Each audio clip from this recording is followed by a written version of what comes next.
चलिए अब इसके हम लोग तीसरे चैप्टर में आते हैं। दो चर वाले रैखिक समीकरण युग्म। एग्जाम के दृष्टिकोण से ये बहुत ही महत्वपूर्ण चैप्टर है और इससे आपको त्रिगुतरीय प्रश्न भी 5 नंबर में देखने को मिलता है, जिसमें वो ग्राफ आपको 5 नंबर में देता है बनाने के लिए। ऑब्जेक्टिव प्रश्न भी इसमें देता है।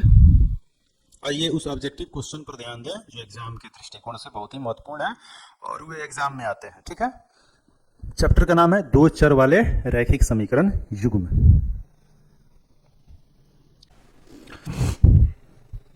आइए यहां पर आपको 71 क्वेश्चन है। 2x + 3y बराबर 12 और यहां पर 3x - 2y बराबर 5 हो तो इसका मान क्या होगा। देखिए 4 ऑप्शन दिया हुआ है, तो ये दोनों ही चर का मान इसमें रखने पर, दोनों समीकरण में रखने पर अगर इस 12 के और इस 5 के बराबर आ जाएगा, ठीक है, तो वो ऑप्शन इसके लिए सही ऑप्शन होगा। आइए देखते हैं। x का मान 2 रख देते हैं, तो यहाँ 2 रखेंगे तो 2 दूनी 4 हो गया। ठीक है, यहाँ y की जगह 3 रखेंगे तो 3 × 6 = 18, ज़्यादा हो जा रहा है, हमको 12 लाना है। तो ये ऑप्शन, जब कोई भी यहाँ पर जो वैल्यू दिया हुआ है x और y का, ठीक है, ये वैल्यू जो है, ये जो मान है, यह अगर पहले समीकरण के लिए अगर असत्य होता है तो दूसरे समीकरण के लिए भी वह क्या होगा, असत्य होगा। ठीक है, तो इसलिए पहले ऑप्शन के लिए इक्वल नहीं आया 12 के, तो यह मान दूसरे के लिए भी क्या है, गलत होगा। यहाँ देख लेते हैं, x का मान 2 है, तो यहाँ 2 रखेंगे तो 2 दूनी 4 हो गया। 1 रखेंगे तो 3 × 3, तो 4 × 3 7 आ रहा है, ये भी नहीं होगा। तीसरा देख लो, x का मान 3 है, 3 रखो तो 3 दूनी 6, y का मान 2 है तब 2 रखो तो 2 × 3 = 6, तो यहाँ भी 6, यहाँ भी 6, 6 + 6 कितना हो गया, 12 हो गया। तो ये तो पहले समीकरण के लिए सही हुआ है ना। ये जांच अब दूसरे समीकरण के लिए भी हो जाए, अगर उसके लिए भी सही होगा तब हम मानेंगे कि ऑप्शन सही है। चलिए, तो x का मान 3, तो 3 × 3 = 9, y का मान 2, 2 दूनी 4, तो 9 में से 4 घटेगा 5 आ रहा है।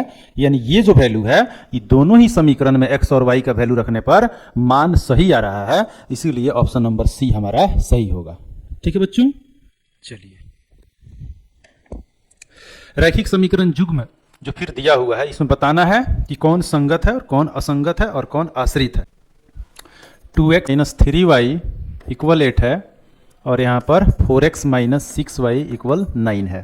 ठीक है ना बच्चों, तो यहाँ a1 का मान 2 है, b1 का मान -3 है, c1 का मान क्या लिखें, 8 यहाँ 8 भी सही होगा और माइनस, जब इधर खींचेंगे ना तो -8 होगा। ठीक है ना, तो हम 8 ही लिख रहे हैं क्योंकि दोनों में फिर वहीं आएगा माइनस में। चलिए 8 ही लिखे और यहाँ चलिए, तो ये c1 हो गया, फिर b1 यहाँ पर आइए a2 का। अब a2 का मान, ठीक है, a2 का मान देखते हैं। a2 का मान कितना है, 4 है, b2 का मान कितना है, -6 है और c2 का मान कितना है, 9 है। a1/a2 निकालेंगे तो कट कर आएगा 1/2 आएगा ना, 2/4 है, कटाएंगे 1/2 होगा। b1/b2 यहाँ भी कटाएंगे, माइनस से माइनस कट गया, 3 × 2 = 6, 1/2 होगा। c1/c2 ये आया अलग वैल्यू 8/9। कहने का मतलब a1/a2 का मान बराबर है b1/b2 के। ठीक है ना, तो जब, लेकिन c1/c2 बराबर नहीं है। देख लीजिए, तीनों मान में 2 मान समान है और ये तीसरा मान जो आया है वो अलग आया है। यहाँ a1/a2 का मान 1/2 है, b1/b2 का मान भी 1/2 है, लेकिन c1/c2 डिफरेंट है, अलग है। ठीक है ना, तो कहने का मतलब हुआ कि यहाँ आप देख पा रहे हैं कि a1/a2 इक्वल है b1/b2 के, लेकिन c1/c2 के इक्वल नहीं है। ठीक है ना, तो इसको कहा जाता है ग्राफीय निरूपण में समांतर रेखाएं, है ना। इसका ग्राफीय निरूपण जो होता है ना, इसका जो आलेखीय निरूपण होता है वह होता है समांतर रेखाएं। क्या होता है, समांतर रेखाएं होता है। और समांतर रेखाएं जब होता है तो इसका कोई हल नहीं होगा, इसका कोई हल नहीं होगा। और जब कोई हल नहीं होगा तो इसको असंगत माना जाता है। क्या माना जाता है, असंगत माना जाता है। इसीलिए ये ऑप्शन नंबर बी सही होगा। और जिसका कुछ ना कुछ हल हो, है ना, जिसका एक हल हो उसको संगत माना जाता है। ठीक है ना, और जिसका कोई हल नहीं हो उसको हम लोग असंगत कहते हैं। क्या कहते हैं, असंगत। तो इसीलिए ये ऑप्शन कौन सही हो गया, बी हो गया। नेक्स्ट, के किस मान के लिए समीकरण इतना और इतना के अनंत हल है ना। अनंत हल की स्थिति देखिए क्या होती है, अनंत हल की स्थिति ये होती है कि a1 बटा a2 बराबर होता है b1 बटा b2 के और बराबर होता है c1 बटा c2 के। मतलब दोनों समीकरण युग्म में जो इसके चर का गुणांक होता है वो अनुपात के बराबर होता है। a1 बटा a2 बराबर होगा b1 बटा b2 के, बराबर होगा c1 बटा c2 के। तो इस मान को यहाँ पर जब हम पुट करेंगे तो यहाँ x का गुणांक कुछ नहीं है तो 1 लिखेंगे। यहाँ पर x का गुणांक क्या है 5, तो 5 लिख दिए। b1 का मान 2 है और यहाँ पर इसका मान k है। c1 का मान कितना है -3 है ना, और -3 है, जब इधर खींचेंगे तो माइनस ही होगा, और माइनस नहीं भी लिखे तो कोई बात नहीं क्योंकि दोनों में माइनस आता है और माइनस से माइनस कट जाता है, इसीलिए केवल 3 ही लिखे तो कोई दिक्कत नहीं। और यहाँ पर 15 है तो 15 हो गया।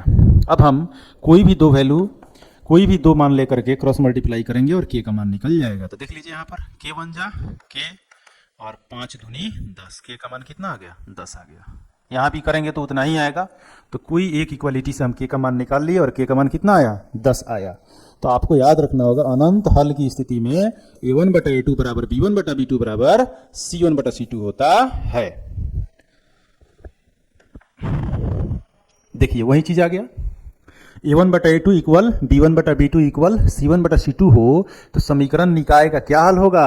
तो जब तीनों इक्वल होता है, ध्यान दीजिएगा, जब समीकरण युग्म में a1 बटा a2 बराबर हो b1 बटा b2 के, बराबर हो c1 बटा c2 के, है ना, तो इसका जो ग्राफीय निरूपण होता है ना, इसका जो ग्राफीय निरूपण होता है वह समपाती होता है। क्या होता है समपाती होता है। और इसका जो बीजगणितीय हल होता है ना, इसका जो बीजगणितीय हल होता है ना, वो अपरिमित रूप से अनेक हल होता है। अपरिमित रूप से अनेक हल होता है। क्या होता है अपरिमित रूप से अनेक हल, जिसको हम लोग अनगिनत हल भी कहते हैं। क्या कहते हैं अनगिनत हल। तो ऑप्शन में आप देख सकते हो कि जब तीनों इक्वल हो, है ना, जब तीनों इक्वल हो तो क्या होगा अनगिनत हल होगा, यानी ऑप्शन नंबर सी सही होगा।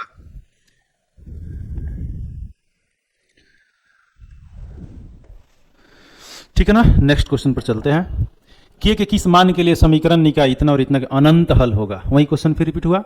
x प्लस 2y इक्वल 3 है और दूसरा समीकरण है 5x प्लस ky इक्वल 15 के अनंत हल, है ना। अनंत हल की स्थिति में अभी बताया गया है कि अपरिमित रूप से अनेक हल या अनंत हल के लिए क्या होता है अनंत हल के लिए या अनंत हल की स्थिति में a1 बटा a2 इक्वल होता है b1 बटा b2 के और ये इक्वल होता है c1 बटा c2 के। ठीक है ना। तब इस मान को जब हम बैठाएंगे यहाँ पर देख सकते हो कि इसका गुणांक कुछ नहीं है तो 1 है, तो 1/5 b1 बटा b2 2/k और c1 बटा c2 3/15। तो यहाँ भी क्रॉस मल्टीप्लाई करने पर k 1 जा k और 5 2 जा 10, k का मान कितना आया 10 आया। वही क्वेश्चन रिपीट हुआ है। तो ये बी नंबर ऑप्शन इसका सही है।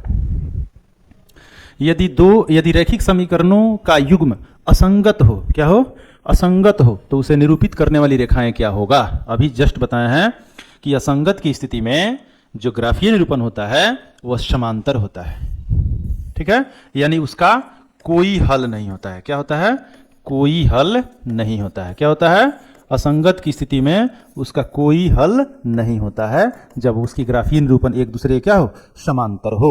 तो यहाँ पर असंगत की स्थिति में क्या हो जाएगा बताइए क्या होगा।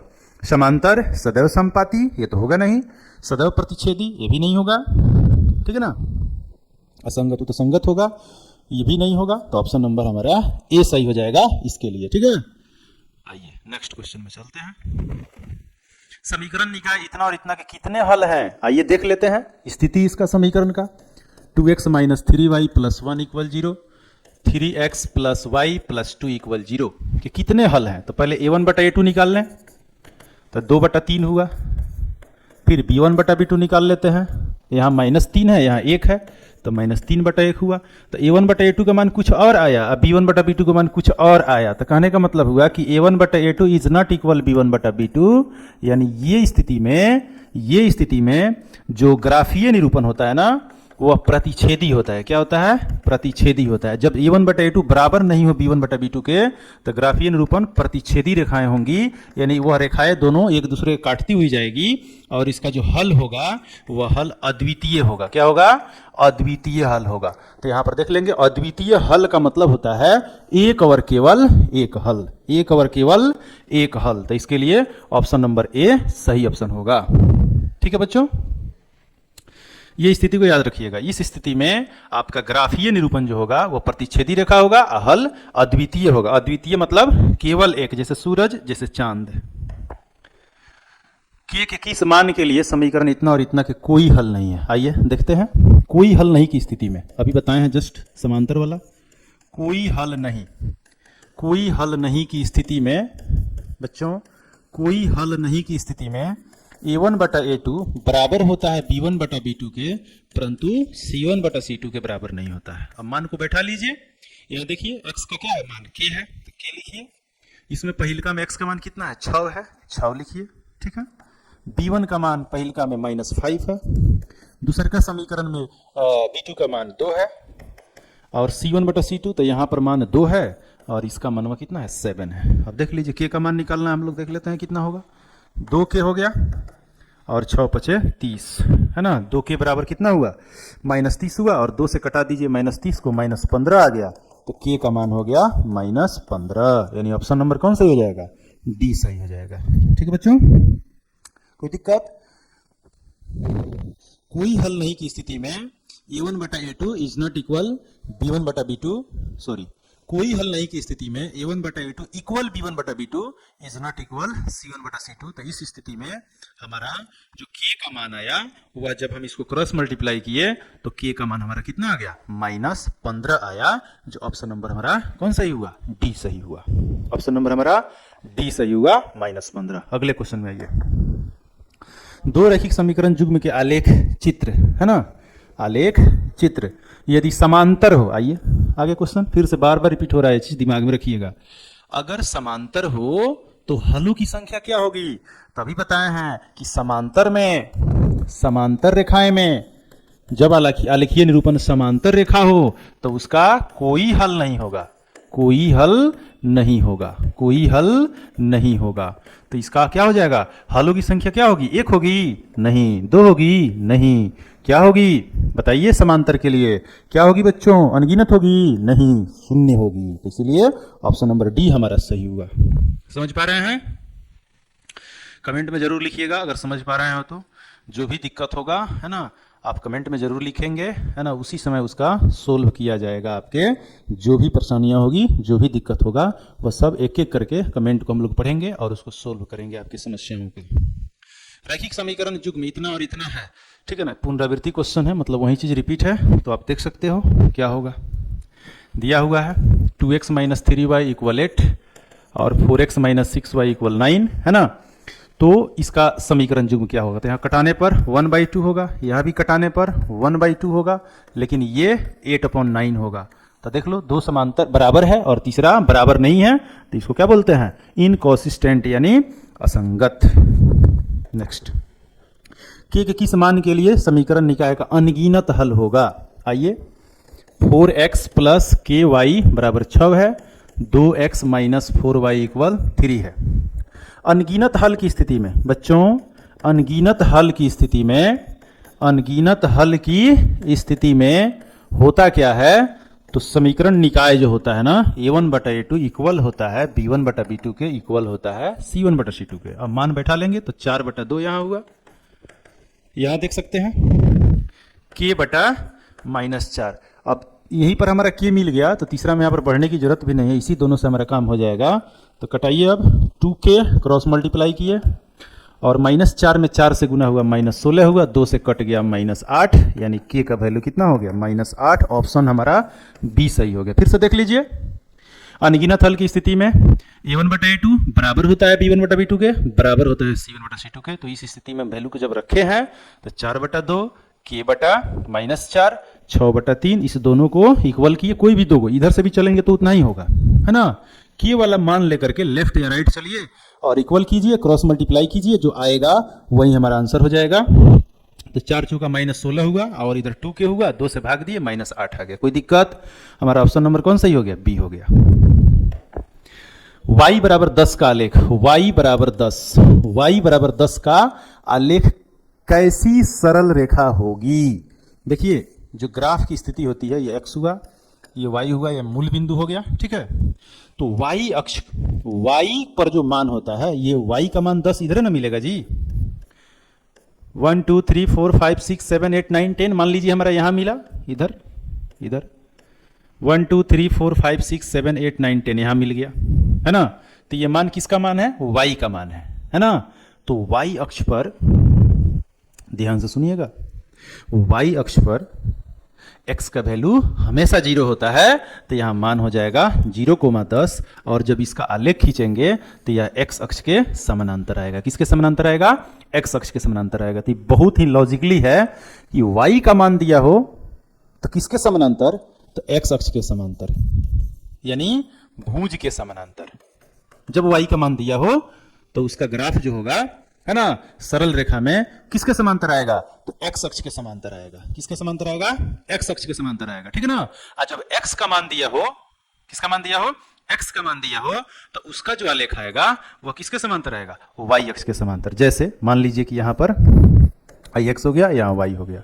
अब यहां पर अगर कोई मान हो, जैसे x बराबर 2 हो, है ना, तो इसका जो आलेख होगा वह किसके समांतर होगा? y अक्ष के समांतर होगा। तो y का मान x अक्ष के समांतर, x अक्ष का मान y अक्ष के समांतर, ठीक है ना। x का मान y अक्ष के समांतर, y का मान x अक्ष के समांतर आलेख की स्थिति में आती है, ठीक है। तो यहाँ y का मान है तो x अक्ष के समांतर, यानी ऑप्शन नंबर ए हमारा सही ऑप्शन हो जाएगा। नेक्स्ट, सरल रेखा x बराबर -2 है, तो y बराबर 3 है, तो इसका कटान बिंदु क्या होगा? तो कोई भी निर्देशांक में ध्यान दीजिएगा, कोई भी निर्देशांक में पहला मान भुज का होता है, दूसरा मान कोटि का होता है।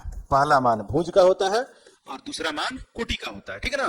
तो x का मान -2, y का मान 3, तो -2,3 वाला ऑप्शन हमारा सही होगा, यानी ऑप्शन नंबर ए सही हो जाएगा। चलिए अब इसके बाद 84 में चलते हैं, 84 में। यदि x माइनस वाई बराबर 0 हो तो इसका आलेख कैसा होगा? देखिए फिर से वही क्वेश्चन आ गया, x माइनस वाई बराबर 0। तो जब इसको हम हल करेंगे तो ये माइनस वाई है, तो इधर आकर अब देखो यहां पर x बराबर हो गया y के।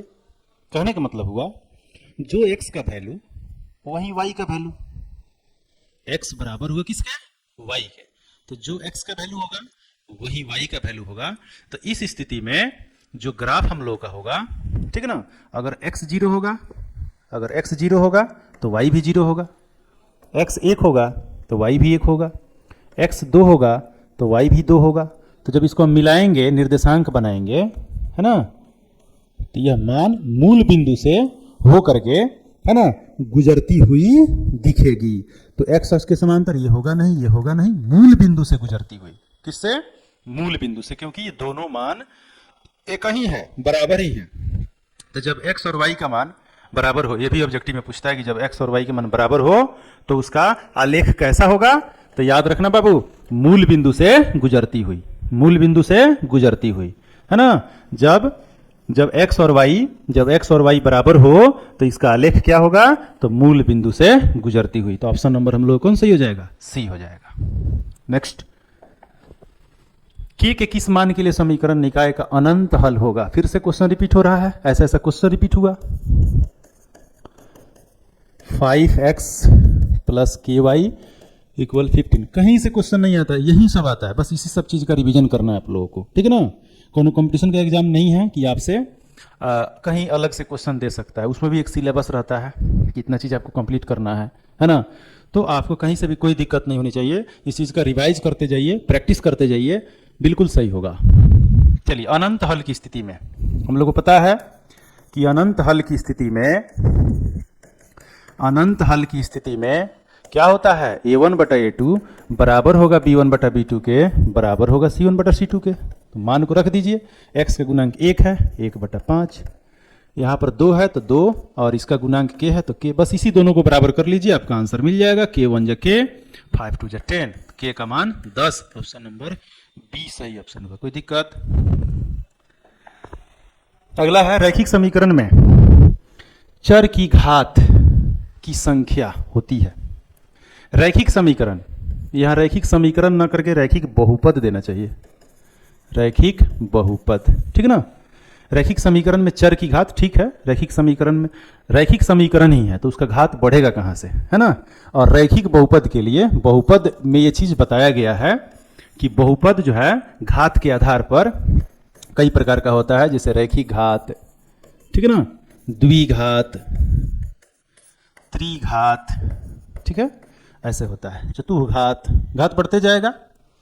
तो यहां कहा जा रहा है कि रैखिक समीकरण में चर की घात क्या होगी, तो चर की घात, रैखिक घात का मतलब होगा कि इसके चर का घात मैक्सिमम 1 होता है, द्विघात में मैक्सिमम 2 होता है घात, त्रिघात में नाम से स्पष्ट है, नाम ही से स्पष्ट है, त्रिघात यानी 3 घात वाला बहुपद या 3 घात वाला व्यंजक, ठीक है।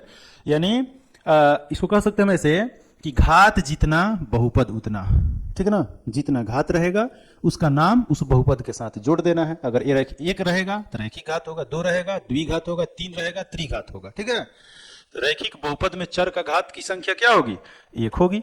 क्या होगी, 1 होगी। कोई दिक्कत? के किस मान के लिए समीकरण निकाय इतना इतना का अनगिनत होगा। फिर से वैसे ही क्वेश्चन रिपीट हो रहा है। इस पर बिल्कुल कमांड हो जाना चाहिए आप लोगों का, क्योंकि ये क्वेश्चन आता है इस टाइप पर। अनगिनत हल के लिए अभी बताया है कि सबको बराबर कर दो, 3/6, 4/k, 5/10 और कोई भी 2 को मान क्रॉस मल्टीप्लाई करा दीजिए जो के से संबद्ध हो। तो 3k है ना, इधर 6 चौका 24 और 3 से कटा दीजिए, 3/24, के का मान हमारा कितना हो गया, 8 हो गया। ऑप्शन नंबर सी सही हो जाएगा। समीकरण निकाय इतना और इतना के कितने हल हैं देख सकते हैं हम लोग। x + 2y = 3 है और दूसरा है 5x + 10y = 1 है। यहाँ देख लेते हैं, यहाँ x का गुणांक कुछ नहीं है तो 1/5, यहाँ 2/10, यहाँ 3/1। इसको कटाएंगे, कटेगा नहीं, 1/5 होगा। इसको कटाएंगे, कटेगा, 1/5 होगा।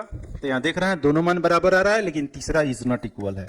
तो जब a1/a2 बराबर हो b1/b2 के, परंतु c1/c2 बराबर नहीं हो, तो वह समांतर रेखाएं उसका ग्राफ होता है ना, और उसका कोई हल नहीं होगा। इसीलिए ऑप्शन नंबर हमारा बी सही हो जाएगा, क्योंकि समांतर की स्थिति में क्या होता है, कोई हल नहीं होता है। समांतर की स्थिति में कोई हल नहीं होता है, और समपाती की स्थिति में अनगिनत हल होता है, और प्रतिच्छेदी की स्थिति में अद्वितीय हल होता है, मतलब एक और केवल एक हल होता है। ठीक है ना बच्चों। जब रेखा और हल से, एक बार ध्यान से सुन लीजिए लोग, ठीक है, जब दोनों रेखाएं एक दूसरे के समांतर होगा तो उसका कोई हल नहीं होगा। ठीक है ना। जब दो रेखाएं एक दूसरे पर होगा, संपाती होगा, मतलब एक ही रेखा पर सभी बिंदु जब आएगा तो उसको कहेंगे हम लोग संपाती। तो संपाती की स्थिति में अनेक हल होगा, अपरिमित रूप से अनेक हल होगा। ठीक है ना। लेकिन जब प्रतिच्छेदी हो, यानी जब दोनों रेखाएं एक दूसरे को एक बिंदु पर काट दिया, तो उसका एक और केवल एक हल होगा, जिसको हम लोग अद्वितीय हल कहते हैं। ठीक है। तो यहां पर कोई हल नहीं। नेक्स्ट क्वेश्चन देखिए, यदि समीकरण इतना और इतना का एक अद्वितीय हल हो तो के का मान बताइए। बिल्कुल अद्वितीय हल अभी बताए हैं कि अद्वितीय हल की स्थिति में बच्चों, अद्वितीय हल की स्थिति में क्या होता है, a1/a2 is not equal b1/b2। ठीक है। तो इस मान को बैठा कर देख सकते हो, x का गुणांक कुछ नहीं है, 1 है। यहां पर x का गुणांक 3 है, इज नॉट इक्वल, b1 का मान देख लो -2 है, और यहां b2 का मान कितना है जी, k है।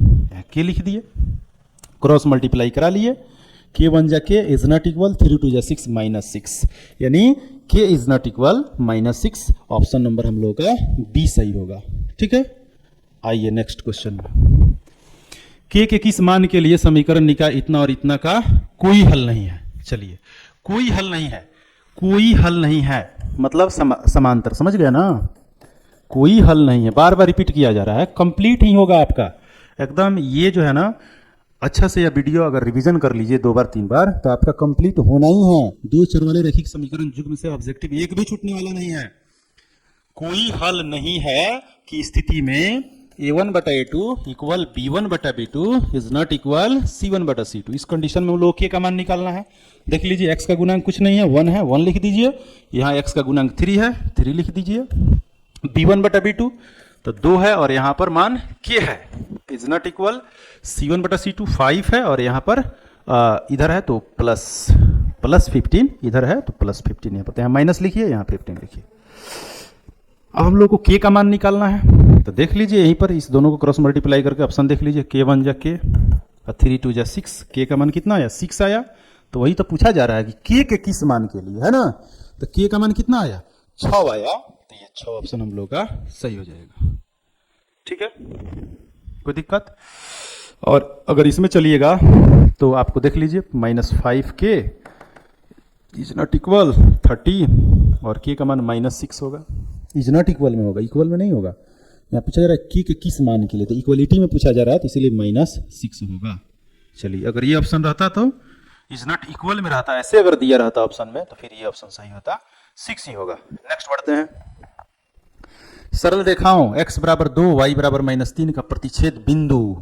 प्रतिच्छेद बिंदु, जब दो रेखा एक दूसरे को काटेगी तो जो प्रतिच्छेद बिंदु बनेगा उसमें एक का मान भुज का होगा और दूसरा मान कोटि का होगा। तो वो जो मान दे रहा है x का वह 2 दे रहा है और y का मान -3 दिया हुआ है, तो जो निर्देशांक इससे बनेगा वह 2, -3 होगा। यानी ऑप्शन नंबर ए आपका सही आंसर होगा। कोई दिक्कत? नेक्स्ट, रैखिक समीकरण का युग्म जो दिया हुआ है, इसमें हम लोग को बताना है कि यह हल किस प्रकार का हल है, संगत है कि असंगत है कि आश्रित है। तो समीकरण युग्म को हम लोग देख लेते हैं पहले, A1/A2 B1/B2 C1/C2 करके। ठीक है, तो A1/A2 का मान 5/7, B1/B2 ये पहले ही बराबर नहीं हुआ, देख लीजिए। तो ये कंडीशन किसको दर्शाता है? प्रतिच्छेदी को। किसको? प्रतिच्छेदी को दर्शाता है। जब A1/A2 बराबर नहीं है B1/B2 के, तो इसका ग्राफीय निरूपण कैसा होता है? प्रतिच्छेदी रेखाएं होता है। अब प्रतिच्छेदी रेखा की स्थिति में हल जो होता है वह अद्वितीय होता है। क्या होता है? अद्वितीय हल होता है। मतलब एक और केवल एक हल होता है। कुछ भी हल हो, एक हो या एक से ज्यादा हल हो तो उसको संगत कहा जाता है। क्या कहा जाता है? संगत कहा जाता है। अब वही एक से अधिक हल होता, अनंत हल होता, तो हमारा आंसर आश्रित होता। ठीक है, अब कोई हल नहीं होता तो हमारा आंसर असंगत होता। ठीक है ना। एक हल है तो इसीलिए संगत होगा। एक से अधिक रहे तब भी क्या होगा? संगत होता। ठीक है, चलिए नेक्स्ट। रैखिक समीकरण युग्म इतना है, तो इसमें मान बताना है। फिर से एक क्वेश्चन डिवीजन हुआ, देख लीजिए। यहां पर जो मान है, आप x का मान और y का मान किसी एक समीकरण में रख के जांचिए। अगर पहले वाले समीकरण में ही रखने पर आपका मान 16 के इक्वल नहीं आता है, इस x और y के मान को रखने पर, तो अगर पहले समीकरण में गलत हो गया तो दूसरा में जांचने की जरूरत नहीं है। लेकिन अगर पहला वाला में सही हो रहा है तो दूसरे वाले में भी आप जांच कर लीजिए कि वह ऑप्शन उस दोनों समीकरण के लिए सही है कि नहीं है। चलिए, x का मान 2 है, 2 रखिए, 5 दूनी 10 हो गया। y का मान 3 है, 3 रखिए, 3 दूनी 6 हो गया, 10 6 16 सही हो रहा है। अब इसके लिए भी तो सही हो जाए। 2 है, 7 दूनी 14, 3 है, 4 3 12, तो 14 में 12 घटा दिए, 2 आ गया। यानी पहले वाले मान में इस x और y के मान बैठाने पर 16 आया है, सही हुआ है। दूसरे में बैठाने पर 2 आया है, सही हुआ है। इसीलिए ऑप्शन नंबर ए हमारा सही आंसर होगा। कोई दिक्कत? यानी ये x और y का जो मान हम उसमें बैठाए हैं ना, वह पहले वाले समीकरण में फिर से देख लीजिए। x का मान 2, y का मान 3, 2 रखे। x का मान 2 है तो x की जगह पर 2 रखेंगे, तो 5 दूनी 10 हो गया। और y की जगह 3 रखेंगे तो 3 दूनी 6 हो गया, तो 10 6 16 सही हो रहा है। इसके लिए देख लीजिए, 2 रखिए तो 7 दूनी 14, 3 रखिए तो 4 3 12, तो 14 में 12 घट गया तो कितना आया? 2 आया। मतलब पहले वाला जो ऑप्शन है, उस ऑप्शन में जो x और y का मान दिया हुआ है वो दोनों ही समीकरण के लिए सत्य है। इसीलिए हमारा ऑप्शन ए सही हो जाएगा। बाकी को देखने की जरूरत नहीं है। चलिए, यदि समीकरण इतना और इतना का एक अद्वितीय हल है, चलिए तो अद्वितीय हल की स्थिति में निकाल लेते हैं। अद्वितीय हल की स्थिति में A1/A2 is not equal B1/B2। तो A1 का मान कितना है? कुछ नहीं है। x का गुणांक कुछ नहीं है तो 1 है। यहां पर 3 है, इज नॉट इक्वल। B1 का मान -2 है और B2 का मान कितना है? K है। क्रॉस मल्टीप्लाई कर लीजिए, तो k बन जा k इज नॉट इक्वल 3 टू जा -6, यानी k इज नॉट इक्वल -6, यानी ऑप्शन नंबर बी हमारा राइट ऑप्शन होगा। k के किस मान के लिए, नेक्स्ट क्वेश्चन है, k के किस मान के लिए समीकरण युग्म जो है 2x प्लस 3y इक्वल 7 और kx प्लस 9y इक्वल 15, ठीक है ना। ये दोनों जो हमारा समीकरण युग्म है ये अद्वितीय हल की स्थिति में देखना है।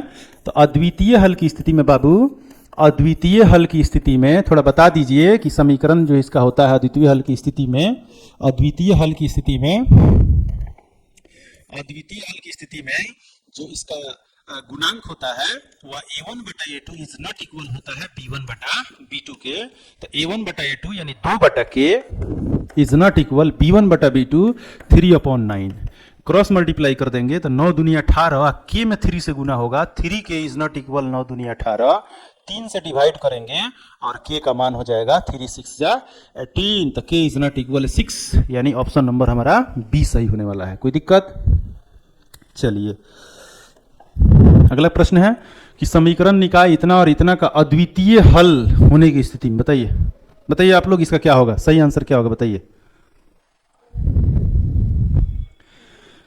बताइए। a1 x plus b1 y plus c1 बराबर 0 है और a2 x plus b2 y plus c2 बराबर 0 है।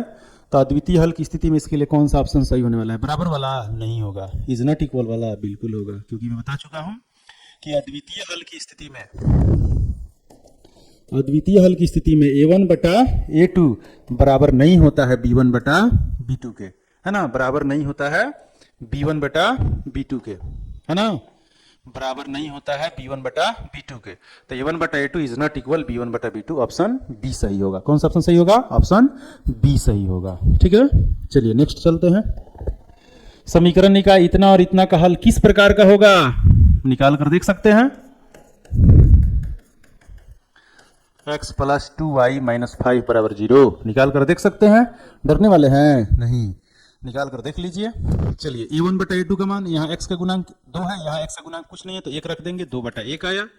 यहाँ पर देखिए x का गुणांक -3 है, यहाँ पर सॉरी y का गुणांक यहाँ -3 है, यहाँ भी y का गुणांक आपका कितना आ रहा है, +2 आ रहा है। तो दोनों ही इक्वल नहीं हुआ, यानी यह स्थिति उत्पन्न हो रही है a1 बटा a2 is not equal b1 बटा b2। इस स्थिति में जो हल होगा वह अद्वितीय होगा, और अद्वितीय हल की स्थिति में संगत समीकरण होता है ना। जिसका अद्वितीय हल हो उसका मान जो होता है ना, उसका हल जो होता है ना, वो कैसा हल होता है? संगत हल होता है। कैसा हल होता है? संगत हल होता है, इसीलिए ऑप्शन ए सही हो गया। नेक्स्ट, जिस रैखिक समीकरण निकाय का अद्वितीय हल हो वह समीकरण निकाय क्या कहलाता है बताइए। जिस रैखिक समीकरण निकाय का अद्वितीय हल होता है वह समीकरण निकाय क्या कहलाता है? ठीक है, जब a1 बटा a2 इज नॉट इक्वल हो b1 बटा b2 के, तो इस स्थिति में जो समीकरण युग्म होता है वह क्या होता है? अविरोधी होता है। क्या होता है? अविरोधी होता है। ठीक है, याद रखिएगा। अगर a1 बटा a2 इक्वल हो b1 बटा b2 के, इज नॉट इक्वल हो c1 बटा c2 के, तो इस स्थिति में क्या होता है? विरोधी होता है। क्या होता है? विरोधी होता है। और जब तीनों बराबर हो, a1 बटा a2 बराबर हो b1 बटा b2 के, बराबर हो c1 बटा c2 के, तो इस स्थिति में आश्रित होता है। क्या होता है? आश्रित होता है। इसको याद रखिएगा। जब a1 बटा a2 इज नॉट इक्वल हो b1 बटा b2 के, तो वह समीकरण युग्म अविरोधी समीकरण युग्म कहलाता है।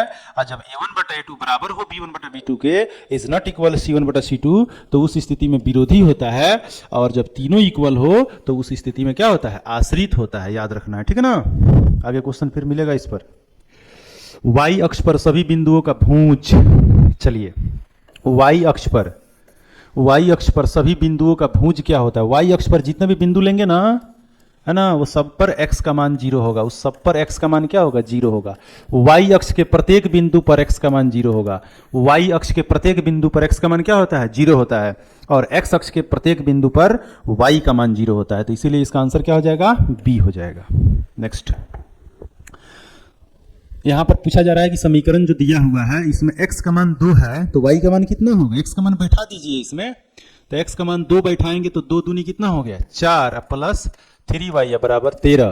अब 4 घटा दीजिए तो 13 में कितना घट गया 4, तो 3y का मान हो गया 9, 3 से कटा देंगे 3 3 9, y का मान हो गया 3, यानी option number C right option हुआ।